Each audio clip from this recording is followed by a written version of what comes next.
નમસ્કાર મિત્રો, સ્વાગત છે તમારું આપણી આ યુટ્યુબ ચેનલમાં જેનું નામ છે ગુજરાતી જીકેની જમાવટ.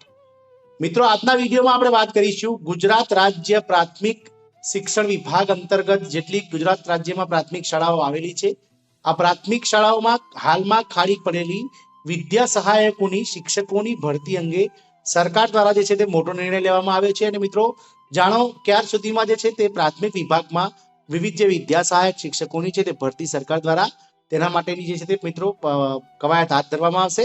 આ તમામ માહિતી આજના વિડીયોમાં આપ સુધી પહોંચાડીશું, તો વિડીયોના અંત સુધી આપ બન્યા રહેશો. અને જો તમે અમારી ચેનલમાં નવા હોય તો અમારી ચેનલને મિત્રો સબસ્ક્રાઇબ કરીને સાથે જ બાજુમાં રહેલું બેલ આઇકોન દબાવી ઓલ નોટિફિકેશન ઓન કરી લેજો, જેથી કરીને અમારી ચેનલ પર મૂકવામાં આવતા આવા વિવિધ ભરતીને લગતા ન્યૂઝ, વિવિધ ભરતીના પરિણામ સાથે જનરલ નોલેજને લગતા વિડીયોઝ અને મિત્રો સરકારી કર્મચારી, પેન્શનર્સ અને મિત્રો યોજનાઓને લગતા પરિપત્રો તમને સરળતાથી અમારી ચેનલ પરથી ઉપલબ્ધ થઈ જાય. તો મિત્રો, ગુજરાતની પ્રાથમિક શાળાઓમાં શિક્ષકની ભરતી કરવા અંગેનો સરકારનો જે છે તે મોટો નિર્ણય લેવામાં આવ્યો છે. અને મિત્રો જાણો, શિક્ષણ મંત્રીએ શિક્ષકોની ભરતી અંગે શું અપડેટ્સ આપી છે, વિગતવાર આવો આજના વિડીયોમાં જાણીએ. તો મિત્રો, શિક્ષકો માટે સૌથી મહત્વના સમાચાર છે. ગુજરાત રાજ્યમાં સંખ્યાબંધ સરકારી પ્રાથમિક શાળાઓમાં હાલમાં આવેલી છે. આ શાળાઓમાં ક્યાં કેટલા શિક્ષકો છે તેની વિગતો પણ સરકાર દ્વારા મંગાવી લેવામાં આવી છે. હવે સત્વરે આ શાળાઓ અંગે ગુજરાત સરકાર દ્વારા મહત્વનો નિર્ણય કરવામાં આવશે. ગુજરાત રાજ્યની પ્રાથમિક શાળાઓ અંગે સરકાર દ્વારા મહત્વનો નિર્ણય લેવામાં આવ્યો છે, જેને પગલે બદલાઈ જશે રાજ્યના પ્રાથમિક સરકારી શાળાઓની સ્થિતિ. હાલ ઘણી શાળાઓ એવી છે જ્યાં એક જ શિક્ષક આખી સ્કૂલ ચલાવે છે. આવી શાળાઓ અંગે સરકારે ખાસ પ્લાન બનાવે છે, જેની સીધી અસર શિક્ષકોને થશે. મિત્રો, રાજ્યના શિક્ષણ મંત્રી ડોક્ટર કુબેરભાઈ ડિંડોરે જણાવ્યું છે કે ભૂલકાઓ ને પ્રાથમિક શિક્ષણ ઘર આંગણે જ પૂરું પાડવા માટે રાજ્ય સરકાર સતત પ્રયત્નશીલ છે. રાજ્યમાં એક જ શિક્ષકવાળી કુલ 1606 એટલે કે 1606 પ્રાથમિક શાળાઓ છે, જેમાં સત્વરે શિક્ષકો મૂકવામાં આવશે. આજે વિધાનસભા ખાતે રાજ્યમાં એક જ શિક્ષક ધરાવતી પ્રાથમિક શાળાઓની વધુ શિક્ષકો મૂકવા અંગેના પ્રશ્નના પ્રત્યુત્તરમાં મંત્રી શ્રી કુબેરભાઈ ડિંડોરે ઉમેર્યું હતું કે પ્રાથમિક શાળાઓમાં ભૂલકાઓનું શિક્ષણ બગડે નહીં, એ માટે આવી શાળાઓમાં યોગ્ય લાયકાત ધરાવતા જ્ઞાન સહાયક મૂકવાની પ્રક્રિયા હાથ ધરવામાં આવી છે. સાથે સાથ શાળાઓમાં વડગટ કેમ્પનું આયોજન કરાય છે, જેમાં જિલ્લા ફેર અને જિલ્લાઓની આંતરિક બદલી કેમ્પનું આયોજન કરીને શિક્ષકોને વતનનો લાભ આપવાનો પ્રયાસ કર્યો છે, જેના પરિણામે આ ઘટ જોવા મળી રહી છે.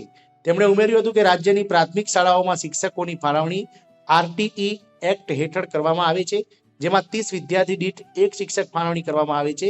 વિદ્યાર્થીઓની સંખ્યા ઓછી હોય તેવી શાળાઓ પણ વધુ છે, જેના પરિણામે એક જ શિક્ષક ધરાવતી પ્રાથમિક શાળાઓની સંખ્યામાં વધારો જોવા મળ્યો છે. સંખ્યા આધારિત શિક્ષકોની ભરતી સત્વરે કરવામાં આવશે તેમ તેમણે જણાવ્યું હતું. રાજ્યમાં એક જ શિક્ષકવાળી પ્રાથમિક શાળાઓમાં સત્વરે શિક્ષકો મૂકવામાં આવશે તેવું શિક્ષણ મંત્રી ડોક્ટર કુબેરભાઈ ડિંડોરે જણાવ્યું હતું. મિત્રો, આમ મિત્રો, ગુજરાત પ્રાથમિક શાળાઓનું હાલ જે છે તે મિત્રો દરેક જિલ્લાઓ અને જિલ્લાના જે શિક્ષણાધિકારીઓ છે તેના દ્વારા તેમના મારફતે મિત્રો શિક્ષણ મંત્રી દ્વારા જે છે તે મિત્રો મસ્ટર મંગાવી દેવામાં આવે છે. અને દરેક જિલ્લાઓમાં કેટલી પ્રાથમિક શાળાઓમાં કેટલા શિક્ષકોની ઘટ છે, તેમજ મિત્રો હાલ જે માહિતી મંગાવવામાં આવી રહી છે તેમાં 31 ઓક્ટોબર 2024ની સ્થિતિએ કેટલા શિક્ષકો રિટાયર્ડ થાય તે સાથેની ખાલી જગ્યાઓની જે છે તે માહિતી માંગવામાં આવી છે.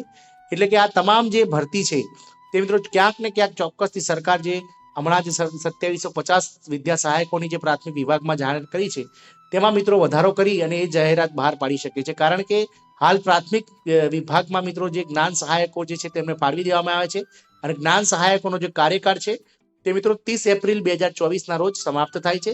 કારણ કે સરકારે જે છે તે નવા સત્ર માટે 11 માસના કરારે કદાચ નવા જ્ઞાન સહાયકની ભરતી કરશે, અથવા તો તે સુધીમાં સરકાર ચોક્કસથી પ્રાથમિક શાળાઓમાં જે છે તે ખાલી જગ્યાઓનું મિત્રો લિસ્ટ લઈ અને વધારે જગ્યાઓ સાથે મિત્રો જે છે તે શિક્ષકોની ભરતી કરશે. મિત્રો, આશા રાખીશું કે વિદ્યા સહાયક પ્રાથમિક શિક્ષકમાં જે લોકો મિત્રો રાહ જોઈને બેઠા છે ભરતીની, તેમના માટે શિક્ષણ મંત્રીએ ચોક્કસથી ક્યાંક ને ક્યાંક આશા જગાવી છે. કારણ કે રાજ્યમાં હાલ ઘણી ખરી શાળાઓ એવી છે કે જ્યાં આગળ ફક્ત એક જ શિક્ષક દ્વારા મિત્રો જે છે શિક્ષણ પૂરું પાડવામાં આવી રહ્યું છે. આશા રાખીશું કે વિદ્યા સહાયકની ભરતી ટૂંક સમયમાં શિક્ષણ મંત્રી અને ગુજરાત સરકાર જાહેર કરી દે. જય હિન્દ, અસ્તુ.